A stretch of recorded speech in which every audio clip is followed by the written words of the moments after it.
Assalamualaikum warahmatullahi wabarakatuh. Perkenalkan, nama saya Taufik Awaludin dengan NIM 108250006, program studi teknik komputer. Saya di sini akan membedah buku akademis yang berjudul Pancasila sebagai Gaya Hidup yang ditulis oleh Ibu Debiana Dewi Sudarja pada tahun 2022. Nah, berikut adalah latar belakang penulis yang berpendidikan S1 Sarjana Hukum di Universitas Katolik Parahyangan, lalu ada S2 Magister Kenotariatan di Universitas Pajajaran, dan S3 Doktor Ilmu Hukum di Universitas Katolik Parahyangan.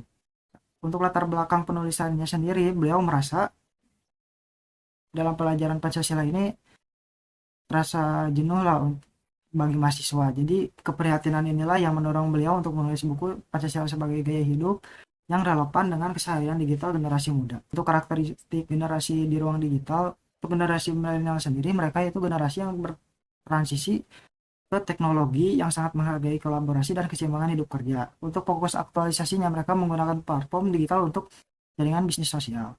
Lalu ada generasi Z, lahir di era internet matang, menjunjung tinggi kebebasan berekspresi dan inklusivitas.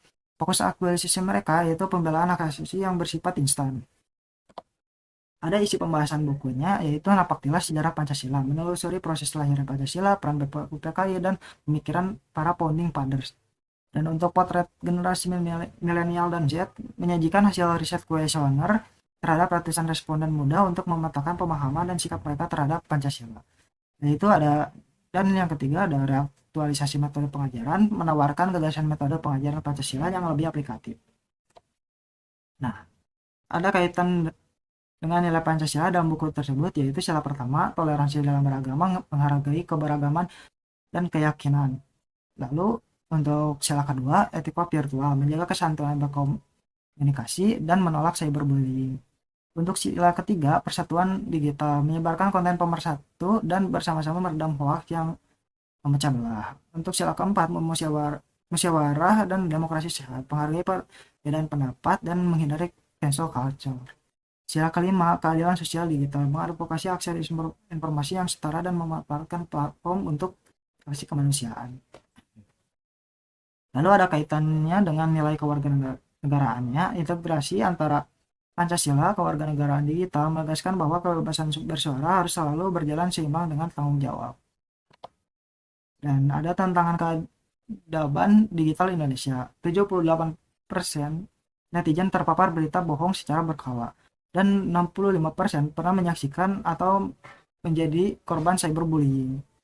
Untuk krisis etika di ruang publik, arus algoritma pembentuk ruang gema memicu polarisasi pandangan sosial politik di kalangan generasi muda. Hal ini menuntut peran aktif mahasiswa untuk tidak sekedar hanya menjadi netizen pasif, melainkan menjadi agen literasi digital nasional. Nah, untuk aksi nyata mahasiswa umum di era digital, ada kampanye kreatif dan advokasi. Contohnya yaitu membuat utas edukatif penangkal hoax. Dan yang kedua adalah kepemimpinan dan kerelawanan. Untuk contohnya sendiri yaitu menggalang dana sosial secara transparan. Lalu ada langkah aktualisasi mahasiswa penggerak. Untuk fase pertama yaitu mawas diri, menyaring informasi sebelum menyebar informasi secara keseluruhan. Untuk fase kedua ada edukasi, yaitu memulai membagikan ulasan kritis, konten positif, dan literasi cyber. Lalu untuk fase ketiga adalah kolaborasi, membentuk komunitas lintas jurusan di kampus untuk merancang proyek sosial. Lalu ada fase keempat, pengaruh menjadi pelopor opini cyber yang sehat dan beretika. Nah, berikut adalah materi sikap netizen pasif dan mahasiswa umum. Untuk netizen pasif sendiri, mereka memiliki aspek perilaku yang mudah terprovokasi umpan clickbait, terus melakukan komentar julid, perundungan cyber, lalu hanya menikmati hiburan, dan bahkan mereka hanya ikut-ikutan tren viral sesaat. Sedangkan aksi nyata mahasiswa umum, aspek perilaku mereka yang harus dicermati itu adalah melakukan cek fakta diri, menyaring informasi, menyampaikan kritik berbasis argumen ilmiah, membuat konten edukatif, dan bahkan menggalang solidaritas nyata di edukasi publik.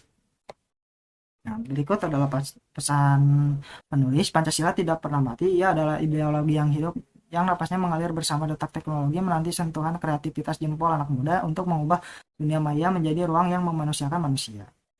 Nah, dan berikutnya adalah daftar pustaka dan acuan akademis. Selesai sudah presentasi dari saya, mohon maaf bila ada salah kata. Wassalamualaikum warahmatullahi wabarakatuh.